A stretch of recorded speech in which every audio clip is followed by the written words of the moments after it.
Hi book lovers, welcome back to my channel. I'm finally doing my wrap up for last month for December. I read a total of 42 romances last month, so it's a pretty good month. I ended the year strong. But before I get started on this giant wrap up, I do have a sponsor for today's video. Today's video is sponsored by Dossier. Dossier is a perfume company that reproduces high-end, luxury, classic scents at a fraction of the cost. They have an awesome risk-free system. You can get free returns and exchanges on any scent that you buy. They do have a welcome offer. You can get up to 20% off. Plus, I do have a 10% off discount. You can use Lacey T10 for 10% off in addition to that welcome offer. So this month I got these two Dossier perfumes. Each box comes with a perfume and a little card that details what it is. This one is the Amber Saffron. It's inspired by Baccarat Rouge 540 Eau de Parfum. It does actually smell really high-end, kind of like I stepped into a luxury brand store. And it's nothing too heavy, which I like. The other scent that I got is Powdery Coconut. This one is inspired by Tom Ford Soleil Blanc Eau de Parfum. Hopefully I'm saying these right. It's got a much more fragrant scent, definitely coconutty. So if you love perfumes and scents at a reasonable price, definitely check out Dossier. I'll leave a link in my description as well as my discount code. And back to my wrap up, I'm gonna try to not make this too long. So the first romance that I read back in December was Rewrite the Stars by Charlie Rose. This is your classic, typical bad boy noodle romance. I gave it 3 stars. This is my second time reading Charlie Rose. I liked it slightly more than the other book that I read, which I gave 2 stars to. But this one is about Evan, who is this rich, privileged girl, and Sebastian is the angsty bad boy, and they meet one night and have this wild, exciting night. He's part of this traveling carnival where he performs stunts with 3 other guys, and unfortunately, at the end of the night, things kind of go wrong. There's a misunderstanding that ruins both of their lives, and they don't see each other for a little while. Evan and Sebastian reunite, and even though they don't like each other anymore, that connection that they had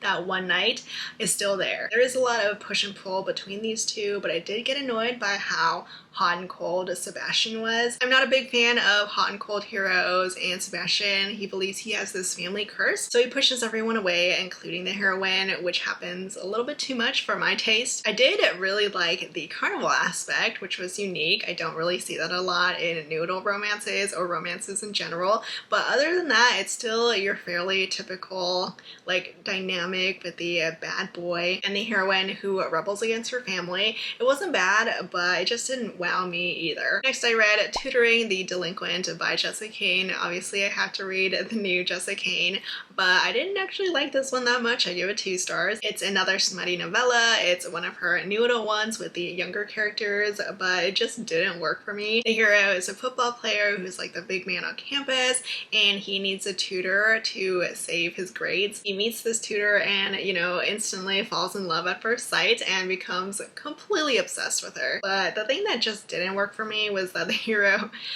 just tried to kill himself because the heroine wasn't gonna be with him. I honestly should not have been surprised by this because it is Jessica Cain and she just goes all out, but I still was. That whole thing just took me by surprise, and not in a good way. I then finally read The Road Trip by Beth O'Leary. This one I also didn't like. I gave it 2 stars. I really wish that I read at least some reviews before I went into this one, but all I knew was the blurb, which sounded like, you know, a really fun second chance romance / road trip romance, but instead it ended up being this really frustrating book about a hero and his toxic guy best friend. There was barely any romance between Dylan and Addie, who were together a couple years ago. They haven't spoken to each other in years, but they do reunite on their way to Scotland for a friend's wedding. Their cars crash into each other, and now these two and their group of friends, they're all driving together in one car to that wedding. So it all sounds really fun, right? But the thing that really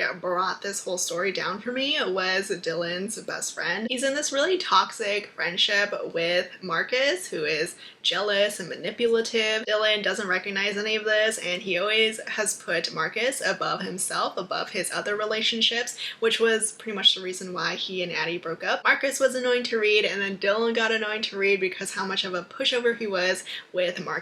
That whole relationship pretty much overshadowed any sort of romance that was developing in present day. We do get some flashbacks of Addie and Dylan first falling in love, but I honestly didn't really care because of how annoyed I was in present day. It's frustrating, a little depressing, and I just struggled to even finish this. I then read A Game of Fate by Scarlett St. Clair. I've been reading more Scarlett St. Clair books. I pretty much just have her newest release left to read. But this one is the first book in the Hades Saga series, which is a spin-off of the Hades and Persephone series, and this series is pretty much a retelling of the original, but in the hero's point of view, in Hades' point of view. I give this one 4 stars. I mean, if you've read the original series, then you pretty much know what's going to happen in this book. You get to see Hades and Persephone meet from Hades' perspective. We get to see him falling in love with her, lusting over her. We do get a lot more of the background of this world, of the underworld, but honestly, I just loved seeing how whipped Hades was for Persephone here. I also read The Shoddy Setup by Lily Vale. This is her adult romance debut. This is a South Asian second chance romance between high school sweethearts. Rita, the heroine, is in a relationship with this seemingly perfect boyfriend. Her mother, on the other hand, doesn't think that he's the right one and tries to set her up with her ex. So Rita tries to prove to everyone, including herself, that she's totally over her ex, over Milan, by signing herself up for this dating website. She signs herself and her boyfriend up so that they can get matched, but unfortunately she ends up getting matched with Milan. To make things worse, Rita and Milan have to work with each other now.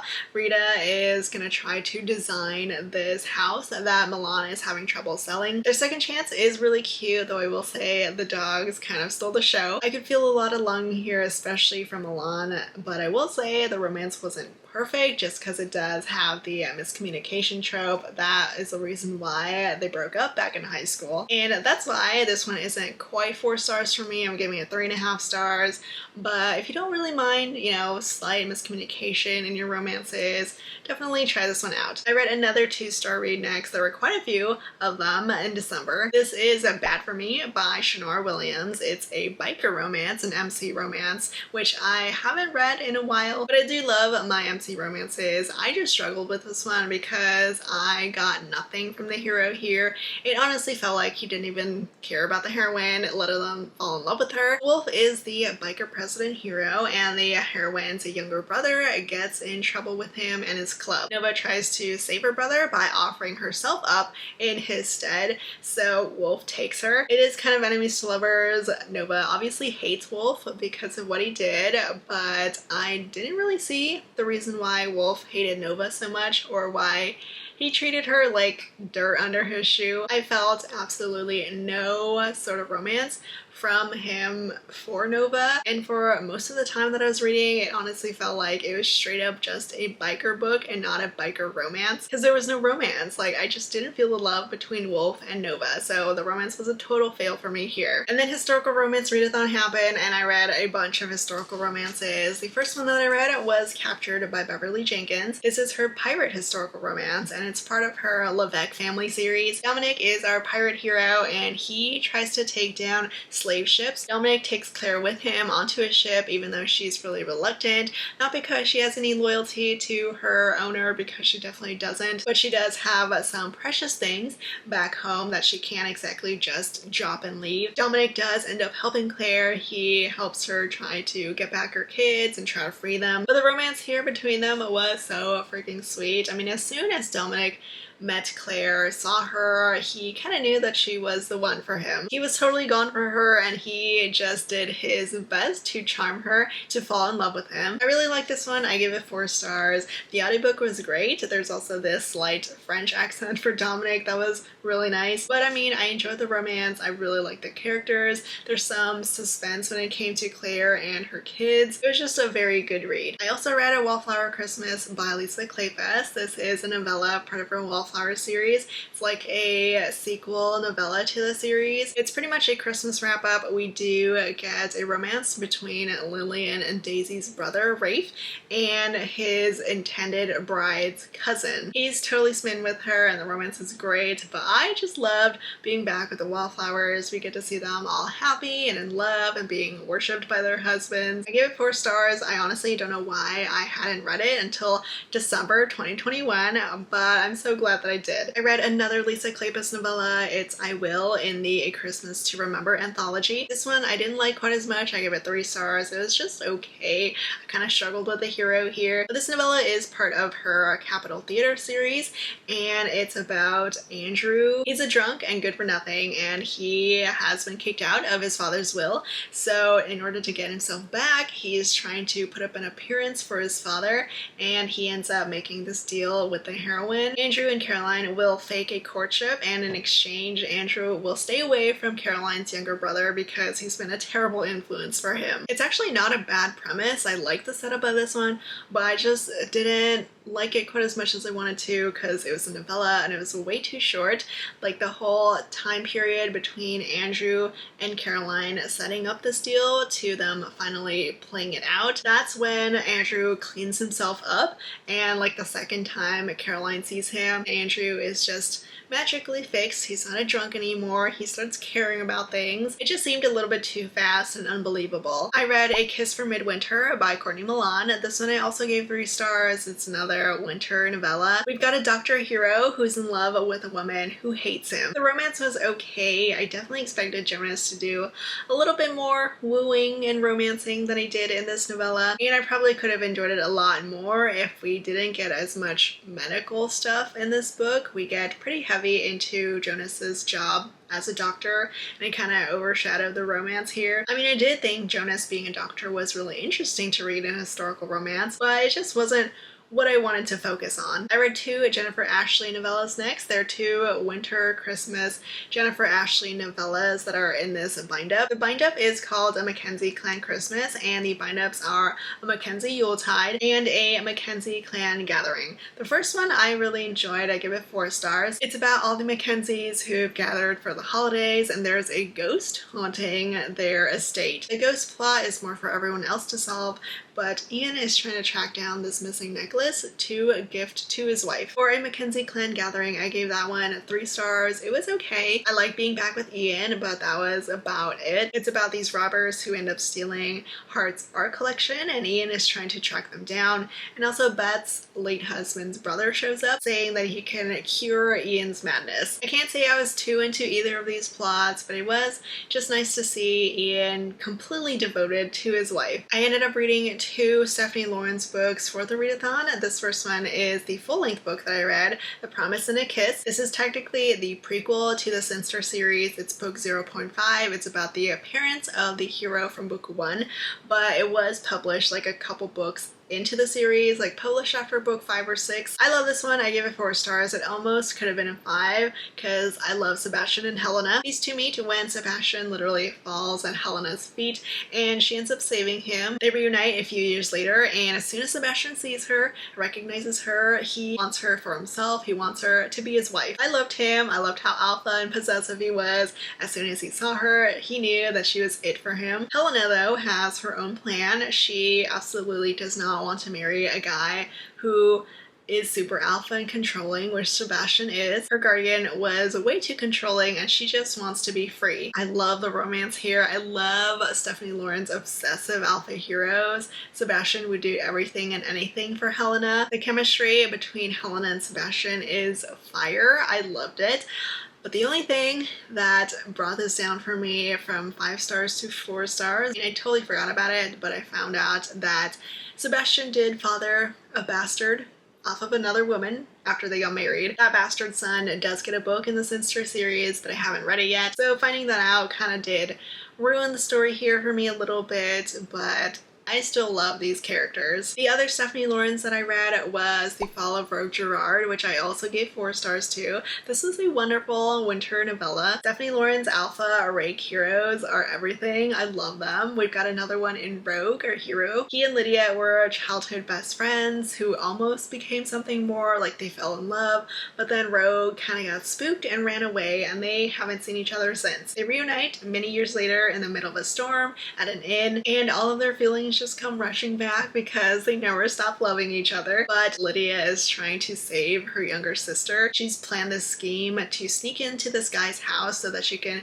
steal this scandalous letter that her sister wrote to him. Rogue pretty much decides to be a protector, and it was just so sweet. I mean, it's also steamy. I just love childhood friends to lovers. This one was the one that Lisa from Remarkably Lisa told me about, and it was so good. I read 2 novellas in this Mistletoe Christmas anthology. I read the 2 second chance romance ones because I'm a sucker for that trope. So I read the Christy Caldwell and Jana McGregor. The 2 novellas sadly just ended up being okay. I gave them both 3 stars. The Christy Caldwell one is Under the Mistletoe, and this is a second chance romance between a formerly engaged couple, but she ended up leaving him because he was too focused on work. They reunite at the Duke's Christmas party that this anthology is centered around, and the heroine is put in charge of the play, of the theater. This one honestly could have been so good, but I felt like the hero didn't really put any sort of effort into the second chance romance. He was just there. The Jana McGregor one, Compromise Under the Mistletoe, is a marriage in trouble romance. The heroine left her husband a year ago because she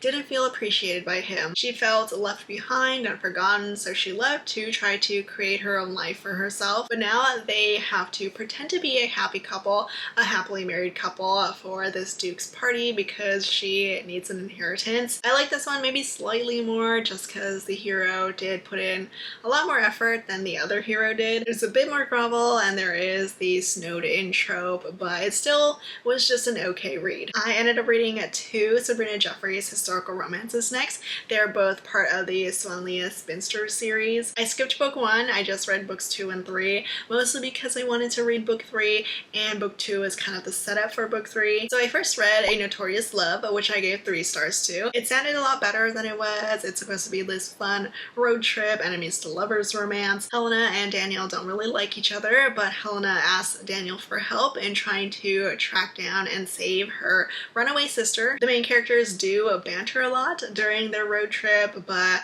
sometimes the fighting kind of got on my nerves. The book did start off strong. I was really enjoying it, but it kind of fizzled out midway. By that point, I was honestly more invested in the sisters plot than Helena and Daniel, because we do get a couple chapters in the sisters' point of view. So I'm kind of sad about this one because it ended up being a little boring, even though there's forced proximity, there's banter, but it just wasn't all that fun or exciting. And also the hero, Daniel, he keeps this big secret from Helena for a majority of the book, and I just didn't understand why. Book 3 is after the abduction, and the one that I really wanted to get to. I didn't love it quite as much as I wanted to though. I gave it 3.5 stars. It's still slightly better than book 2, but it wasn't quite the romance that I expected, because this one is about the sister who ran away to get eloped, and she falls in love with her kidnapper. It's been about 2 years since Juliet's kidnapping, and she's still in love with the guy who took her. She finally decides to confront him and try to move on from this, but she confronts his twin brother Sebastian instead, who is this lord, but actually, Sebastian was the real kidnapper who took Juliet. He was just pretending to be his twin brother when he took her. It gets a little complicated and dramatic, and there is a lot of gaslighting from the hero because Sebastian tries to continuously deny that he was not the guy who kidnapped Juliet, even though she doesn't believe him. She knows that he was the one. I just kind of expected this one to be a lot more darker than it was because of the whole kidnapping thing, but no, it's your fairly typical historical romance. The heroine has her chaperones around, the hero needs a wife and settles on the heroine. I really did like Juliet's character though. She's strong and feisty, she doesn't give up, but the hero was pretty annoying. So that was the end of Historical Romance Readathon, and I went back to my contemporaries. I read The Fastest Way to Fall by Denise Williams. I really enjoyed her debut, How to Fail at Flirting, but this one wasn't quite as good. I gave it 3.5 stars. I mean, it wasn't bad, but I just had really high expectations for it because of her debut. It's a romance between a curvy lifestyle writer and her new personal trainer,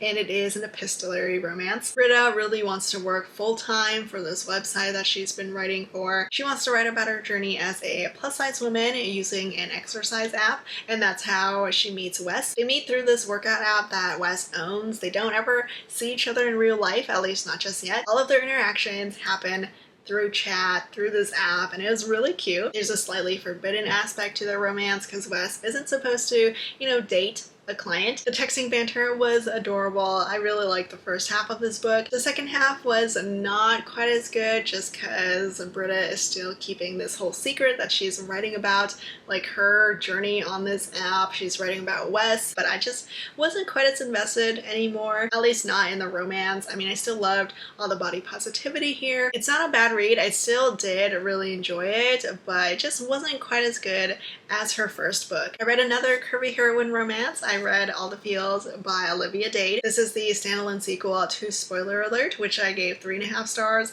and this one I ended up giving 3 stars just because I wasn't vibing with the romance or the characters here. It's another Hollywood romance between an actor hero who plays Cupid on this really famous TV show, but he actually hates his character. Alex hates how the producers ruined his character, and he actually writes fan fiction of his character anonymously online. But right now his career is failing just because he's too reckless and impulsive, so he needs to hire someone to keep him in line, and that's where the heroine comes in. Lauren and Alex, though, were pretty underwhelming for me here. I just wasn't feeling the romance between them. The story was really slow paced, it dragged, and I just had a hard time feeling invested in the story. I wish I could have enjoyed it more just because I do in general like celebrity romances, Hollywood romances, but this one just wasn't that great. The next 2 books I read are part of the Heartache Duet by Jay McLean. I read Heartache and Hope, and book 2 is First and Forever. This is the bind-up that I have that I got from Bell Book Box. It was my first time reading Jay McLean, and I really like them. I give them 4 stars even though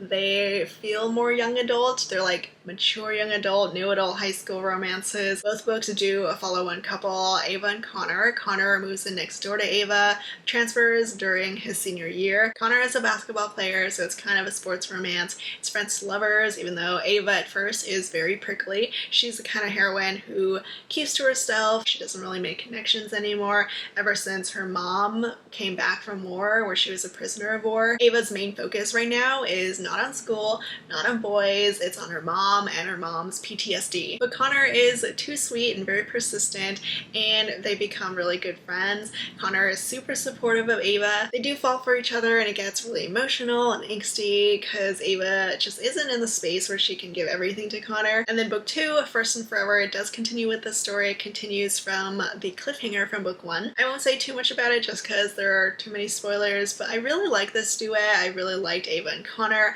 I love their relationship with Ava's mother. I like seeing these two grow up a little bit more in their sequel. The romance does have a lot of ups and downs. It gets very intense and emotional, which is apparently a Jay McLean thing. If you love new adult romances, if you love angsty new adult romances, definitely try this one. I'm so glad that I finally decided to pick up Jay McLean, and I need to read more of her. I then read Incense and Sensibility by Sonali Dev. This is the 3rd book, the 3rd standalone in her Raja series. It's a South Asian romance series, and each book is a retelling of a Jane Austen book, and this one is, of course, Sense and Sensibility. So this one is about the golden boy of the family, Yash. He is a political figure. He's running for governor, but during a rally, he ends up getting shot at, and his friend gets critically injured. He pretty much spirals from this. He gets this severe anxiety now, so his family hires someone to help him out. India is Yash's sister's best friend. She is a stress management coach. She became Yash's therapist, even though they did have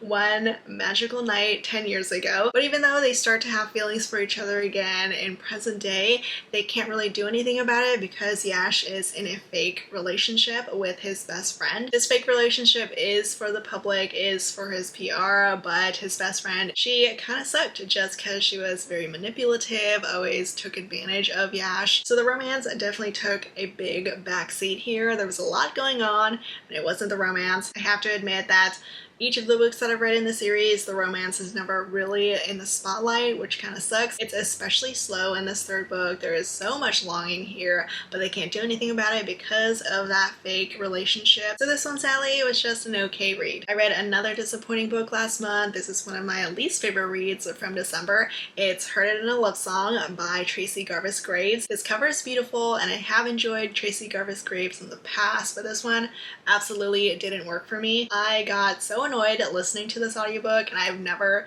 skimmed an audiobook so much in my life. I would just like fast forward or go to the end of the chapter, and this only worked because literally half of the book, half of each chapter is focused on the main character's exes and their previous marriages. Like a chapter would start off in present day. We get Josh, who is a single father, and Layla, who is his child's elementary school music teacher. You get to see them meet, feel each other out, start to fall for each other, but then each chapter they would start to flash back on what happened and what went wrong in their previous marriages, because both Layla and Josh are divorced, but I don't know why the book focused so much on their previous relationship. I was like, I literally do not care. I could not care less about their exes. I just want the present day romance, and we barely got it, so that was underwhelming. I also got so annoyed at the ending because it's like barely a happy for now kind of ending. It's definitely not a happily ever after, so I was not happy.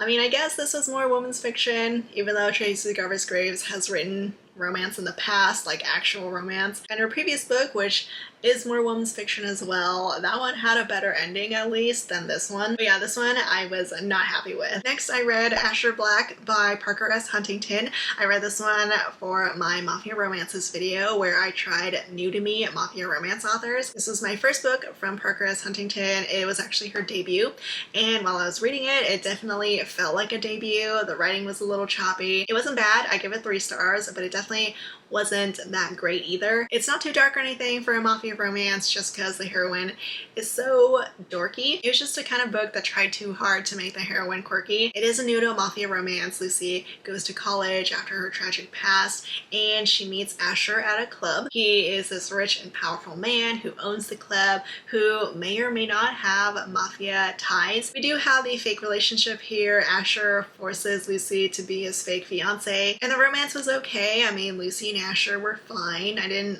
love them.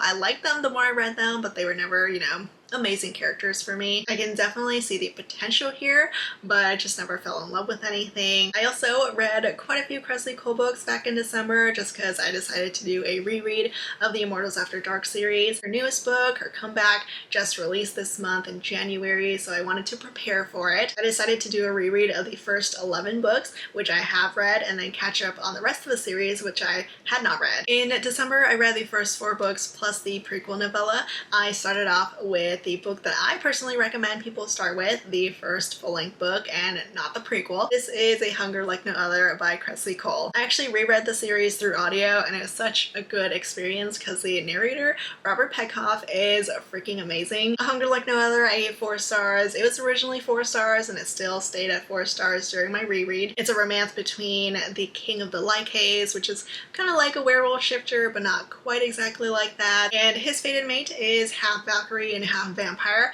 which is not the best just because Lachlan has pretty much been a prisoner and has been tortured for centuries by vampires, but he does manage to escape them when he catches the scent of his fated mate. So Lachlan kidnaps Emma, who is his fated mate. Emma is a lot more shy and weaker than most of the heroines in this series. She doesn't really know how to fight. She's been sheltered by her sisters, by the Valkyries, but she is at least able to hold her own against the Lycae King. It's super passionate and intense. I mean, the first few books in the series are a little bodice rippery, but kind of loved it. A Hunger Like No Other isn't like my top favorite of the series, but still really good, and it's a great start to this amazing series. There's action and humor and steam. Each book in the series has so much of these 3 things that I personally love reading. I then went to read the prequel of the series, The Warlord Wants Forever, which I gave 4 stars to. Here we have a romance between a vampire and a Valkyrie. Nikolai is the first of the 4 Roth vampire brothers to get his romance. He's part of this rebel vampire army,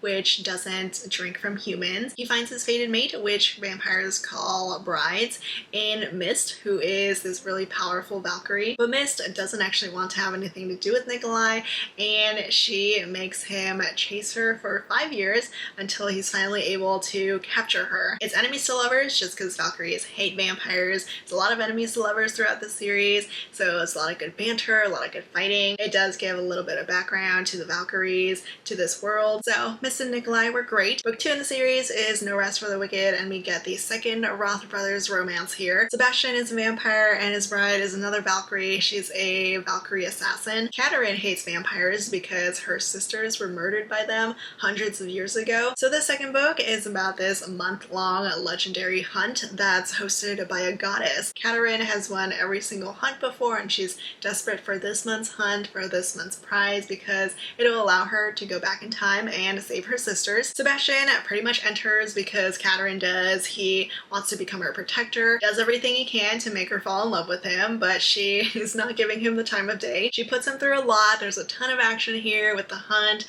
and I love the back and forth between them. It does have a similar feel to the prequel with enemies to lovers, with this similar pairing, but I still love it. I mean, I just love this world that Kresley Cole has created. I read book 3, which is Wicked Deeds on a Winter's Night, which I gave 4 stars to. Here we're back with the Lycaes, we're back with the werewolf shifters. He's another Scottish werewolf hero, and his fated mate is Mariketta, who's a witch. Lycaes hate witches though, so it's another enemies to lovers sort of romance. This one actually takes place during the same time and same place as book 2 during this hunt. Bowen wants the prize to travel back in time to save his dead mate, but then he starts feeling these feelings for the first time for another person, for Mari, that he starts to question himself. But Bowen and Mari do have a pretty rough start to the romance just because Bowen was awful to her because he was so angry that he was lusting over her. He just refused to believe that she was his real fated mate. This one is a lot angstier than the earlier books just because Bowen has a lot to make up for. But if you know me, you know how much I love angst, so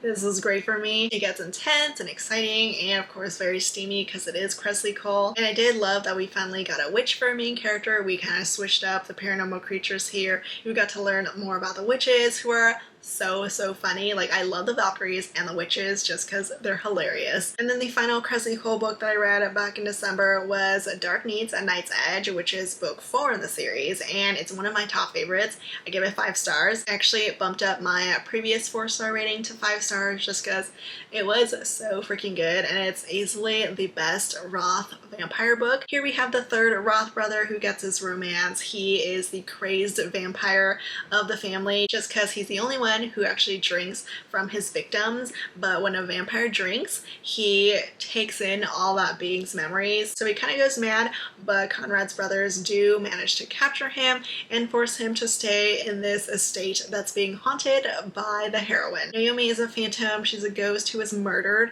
and she's stuck in her house. She's been stuck for hundreds of years, and for the first time, someone's able to see her. Conrad is able to see her, even though he thinks that he's going crazy at first. The romance is so freaking sweet. I love them. It's so passionate and intense, and I love the unique spin with Naomi not having a physical body, but they make it work. Also, if you love your virgin heroes, you will love Conrad. I read another mafia romance. This was Brutal Prince by Sophie Lark. This is a book that so many people hyped for me. It's an author that was super hyped, and I ended up giving 3 stars. It was okay. I was pretty disappointed though, just because I had such high expectations. This is the first book in the Brutal Birthright series. It's an enemies to lovers romance. It's got a marriage of convenience between the children of 2 rival mafia families. Ida and Callum are forced to marry. These 2 absolutely hate each other. It is very much enemies to lovers with an emphasis on enemies. They literally try to kill each other. But I just really wasn't feeling this one because Callum felt so much younger than he actually was. He's supposed to be 10 years older than the heroine, but he acted like a child to me. The pacing, especially towards the end, isn't the best either. Like, the whole mafia plot kind of gets resolved really quickly. It's not really a bad start to the series. It was still okay. I still did like some parts of it, and I did especially like Ida's brothers. I read my Ravish by Romance book club read for December. We read A Christmas Romance, The Trouble with Mistletoe by Jill Chalvis. It was a 3-star read for me, pretty average. I did expect to like it more just because I've read about 3 books in the series, 3 other books, totally out of order, but I really like them. But this one is easily my least favorite in the Heartbreaker Bay series. series. It did sound really good though. It's a romance between former high school classmates. Willa had a big crush on Keen, but Keen, when they reunite as adults, he has completely forgotten her. They reunite when Keen brings his great aunt's crazy cat, which he's supposed to be taking care of. He brings the cat to Willa's pet shop because he doesn't know how to take care of her. I love the whole pet shop aspect. The pets were hilarious, but I wasn't really feeling the romance between Willa and Keen. It's slow moving because Willa has trust issues, especially because Keen rejected her and then forgot her, and then Keen is your typical hero who doesn't want to be in a relationship. The romance just wasn't anything that unique, so it was okay. I read a Sherry Thomas book next. I read The Luckiest Lady in London, which was recommended to me by Ali Hazelwood. We were chatting about Sherry Thomas during our Instagram live chat, and she told me how much she loved this one, so I had to read it. It's a marriage of convenience historical romance with a heroine who needs to marry so she can support her sisters. Felix is a very good candidate because he's wealthy and respectable. He is one of the most eligible bachelors in London, but she doesn't actually want him. She doesn't want to marry him because she wants to marry someone boring and safe, and Felix just sets her on fire. Felix himself never wants to marry for love. He never wants to fall in love because he's seen the bad effects that love has had on a marriage, but against their wishes, they end up marrying. They enter a marriage of convenience, and sparks just fly. They do become friends at first. They try not to fall for each other. They try not to involve any feelings, and the banter between them is so good. It's so witty and smart. I just loved how fun this book was. It's definitely not as angsty as the other Sherry Thomas books that I read. Like, her angst kills me, but here it was just very feel good. I really enjoyed the main characters here. It's a very solid marriage of convenience, so I give it 4 stars. Next, I read my last 2-star read of the month. It's Promises and Pomegranates by Savar Miller. This one was not good. It was my first time reading the author, and I'm not sure I want to read more of her. It's a mafia romance that is a Hades and Persephone retelling, which was the reason why I wanted to read it, but the writing was weird. When I started the book, it felt like I was starting in the middle of the book. So I started the book off pretty confused. The main characters, Cal and Elena, they had already slept together their first time together. Cal, who is known as Dr. Death, he's like a hitman for the mafia. He forces Elena into a marriage with him, and most of the rest of the book is them sleeping with each other, hate-lusting each other, and playing out their blood kink. There really wasn't much of a story here. I started skimming just to get more of the plot, which was not happening. Everything just felt really underdeveloped, and I was not feeling the chemistry here. There's also something really annoying that happens with the hero that we find out about.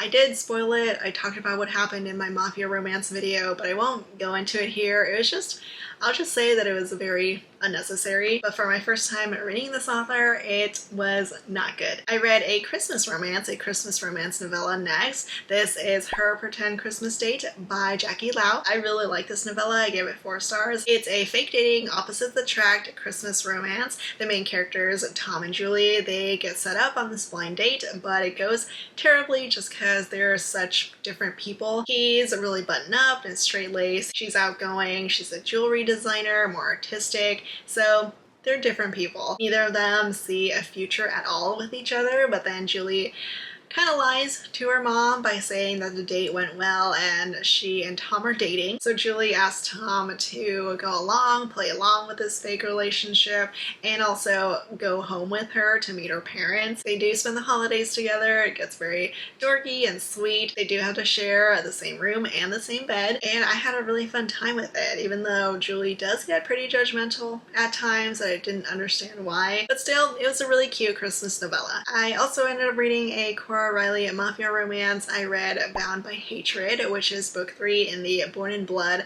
Mafia Chronicle series. I'm honestly not too sure why I decided to read this one, just because I really didn't like book 2. Book 1 was good, but I was just so turned off after book 2, but my library got this audiobook, so I figured why not. This one is an enemies to lovers romance between Gianna and Matteo. Matteo is at least a different kind of hero because he actually wants Gianna. He wants to be with her. Gianna hates the mafia world though. She wants nothing to do with it. She wants nothing to do with Matteo, so she runs away before their arranged wedding. But Matteo is a very good hunter and he's not about to let her slip away, and they are forced to marry. This one wasn't bad, but I was just having a hard time with it because of how miserable Gianna is in the mafia world. Like, she hates being part of this world, and then all of a sudden at the end she's okay with it, okay with being the wife of a mafia man. I almost wished at times that Gianna could just leave and be happy on her own, but I mean, it's a romance. I did at least appreciate that Matteo was very dedicated to Gianna, even though she put him through a lot, but that's pretty much about it. All that I liked about this one. I read another Beverly Jenkins book. This is Wild Sweet Love.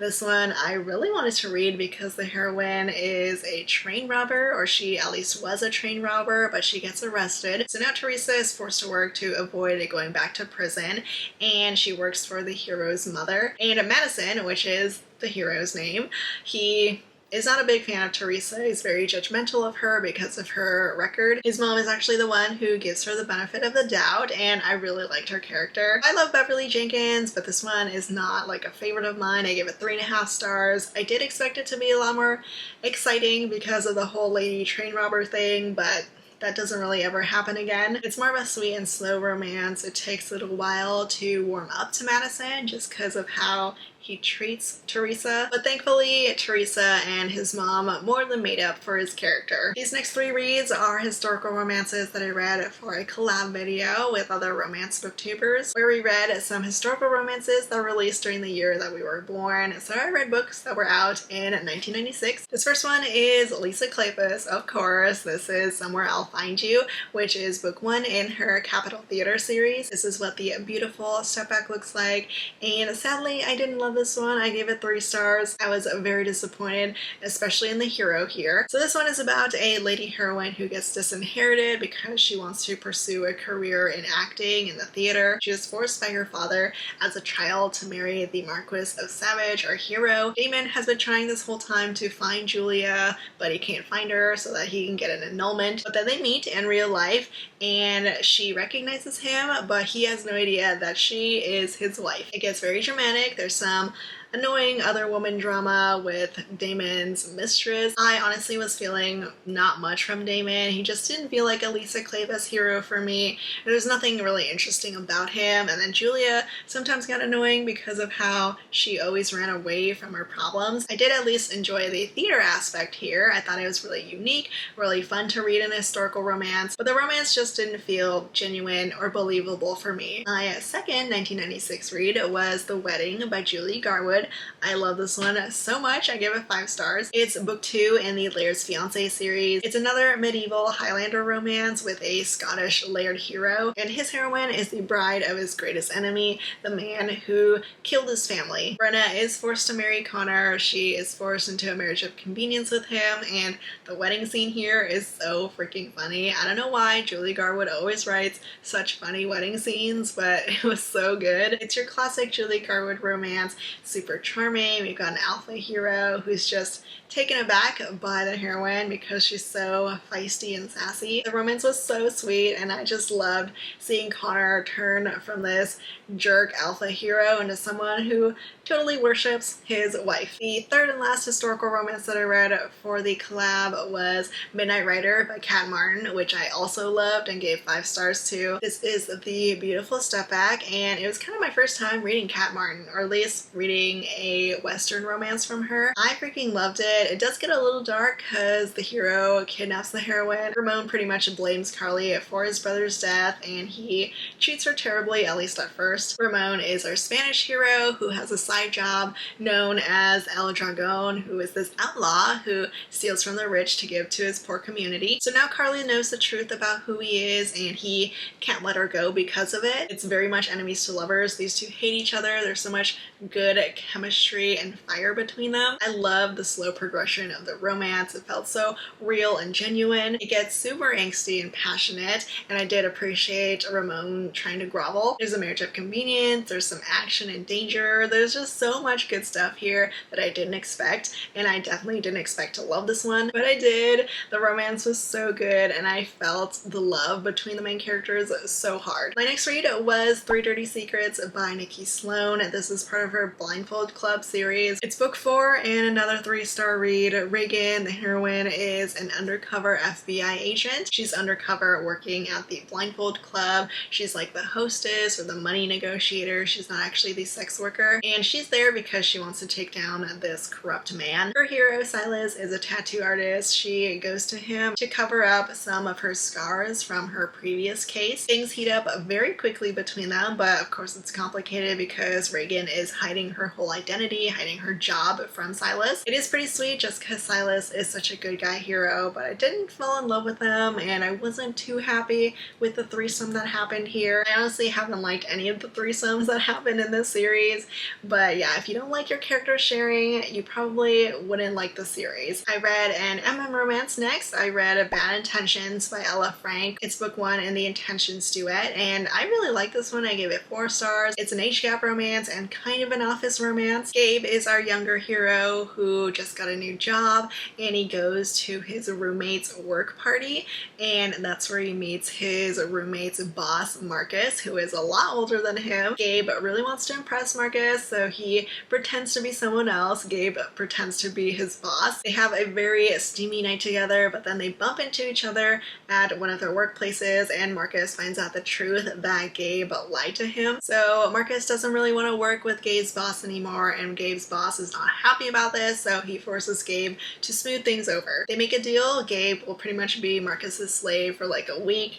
and in exchange Marcus will play nice with Gabe's boss. There's a lot of chemistry, a lot of steam in this one. It is pretty insta-lovey, but I didn't mind that. Gabe is a very sweet hero. He's very affectionate and loving. Marcus is the one who is not really familiar with being in a relationship, but he tries. It does end on a slight cliffhanger, which apparently is this author's thing. She writes a lot of duets and trilogies, I think. But it was my first time reading Ella Frank, and I liked it. And then the final book that I read in December was Triple Threat by Kate Webster. This is the first book in the Deception duet, and it's a spin-off of one of my favorites from last year, the Cinderella trilogy. It's about the terror triplets who are bullies in the Cinderella trilogy, and yes, this one is a reverse harem romance with 3 identical triplet heroes. So we have Sparrow, Scout, and Sully, who are more grown up now. They kind of work for the mafia, but all they want to do is escape so that they can live their lives, but they have one last task before they're free. They're tasked with duping the daughter of this tech billionaire into believing